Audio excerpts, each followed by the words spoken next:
Intro, calm but intense tone. "You're a nobody," my daughter said, right in front of her friends. It was my birthday.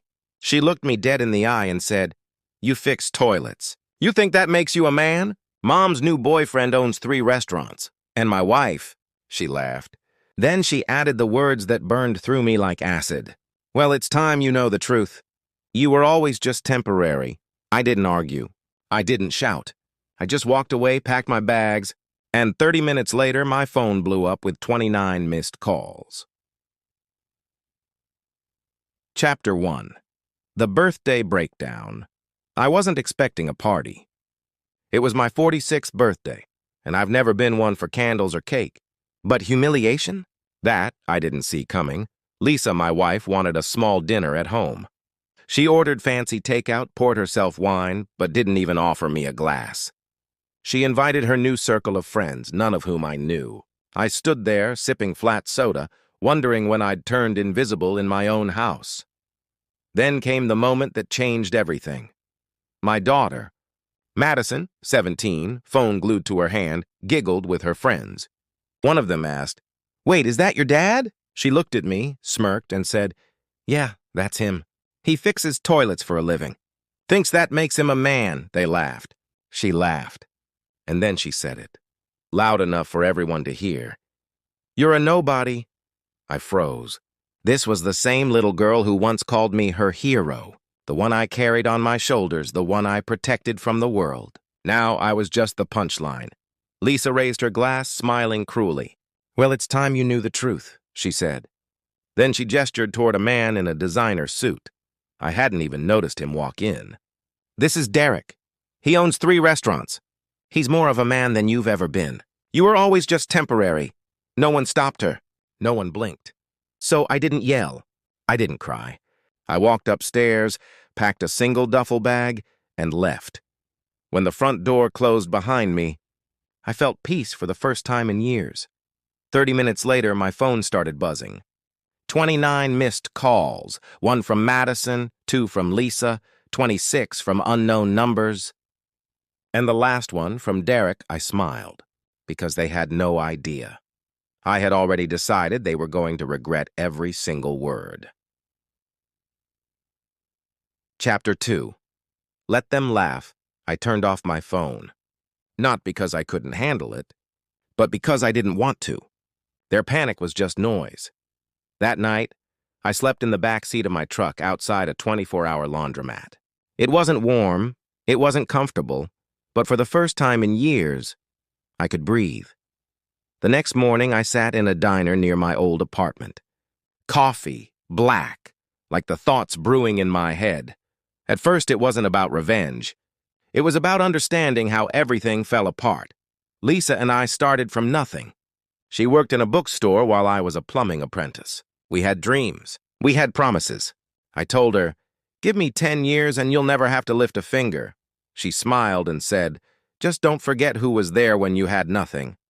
I didn't forget. Turns out, she did. I built my business from scratch. Bought the house. Paid off her car. Took our daughter to every school event, even when Lisa didn't show. And now I was temporary. If plumbing teaches you anything, it's how to deal with filth. So, I opened my laptop and started making calls. Lawyers, investigators, auditors. If Derek's restaurant empire had weak spots, I'd find them. Let them laugh. Let them post. Let them brag. Because when I was done, they wouldn't have anything left to laugh about. Chapter 3. The Quiet. Before the collapse, 2 weeks passed. No calls, no divorce papers, just silence. Lisa probably thought I was living in a motel crying over her. But I wasn't. I'd hired a private investigator, Yusef, ex-law enforcement. Within 3 days, he had everything. Derek wasn't just cheating with Lisa. He was cheating on Lisa.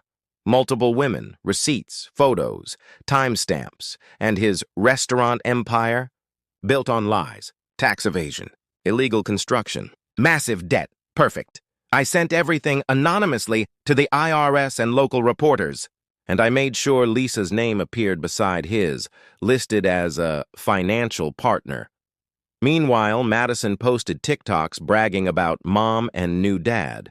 Every clip showed luxury shopping sprees, all on my credit cards. I froze the accounts mid-dinner at a fancy steakhouse. They left with a $700 bill they couldn't pay. The photo of them arguing with the waiter went viral on Yelp. Couple throws, tantrum after cards declined. Woman screams, "My husband will pay." Spoiler, he didn't. Chapter 4. A Taste of Humiliation. Lisa always loved control, but when she stood at the bank counter that day, she had none. "Ma'am, this account has been legally dissolved," the banker said. "What do you mean dissolved?" "That's my money?" Lisa snapped.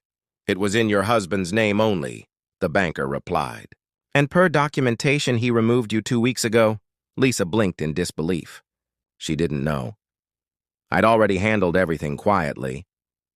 Hours later, she returned home to find a city notice stapled to the door. "Pending seizure. Unpaid business taxes." From across the street, I watched. She looked small, broken, and when the IRS investigation hit the news, her name was front and center. Her job suspended her. Her friends ghosted her. Her influencer daughter became the internet's villain. Lisa called me 28 times, then texted me, "Please, we need to talk." "You're ruining our lives," I replied with one photo, her toasting me at that birthday dinner. And a message: "You toasted to your freedom. Now, drink it to the last drop." Chapter 5. The undoing weeks later, the house was empty. The curtains gone. The furniture gone. Even Derek was gone. Lisa stood alone and until Madison screamed from upstairs. "Mom, someone posted a video about us. It's viral." Lisa grabbed the phone. On screen, cheating wife humiliates husband on his birthday, but he got the last laugh. Over 1 million views. Every text, every photo, every word, exposed. The comments were brutal. "She deserved it. He's a legend.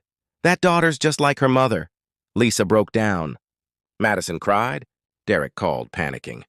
"My investors are gone. I can't do this." Then he hung up. For good. Moments later, the front door opened. I walked in. Calm. Collected. "You," Lisa whispered. "I'm just here for one thing," I said, placing a small velvet box on the table. Her wedding ring. Then I handed her a folded check. $1. She stared. "What is this?"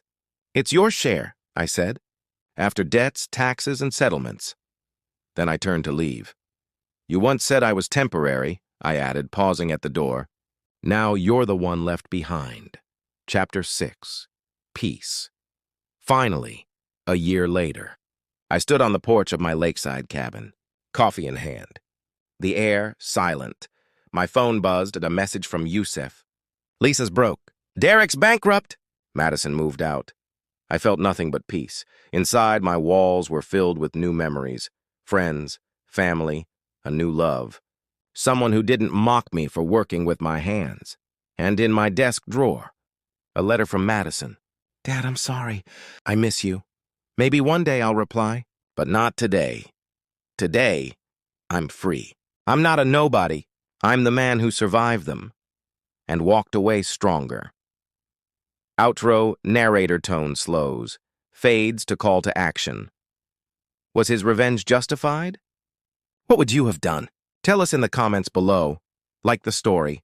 Share it with someone who needs to hear this. And subscribe Thomister X Story for more jaw-dropping tales of betrayal and justice.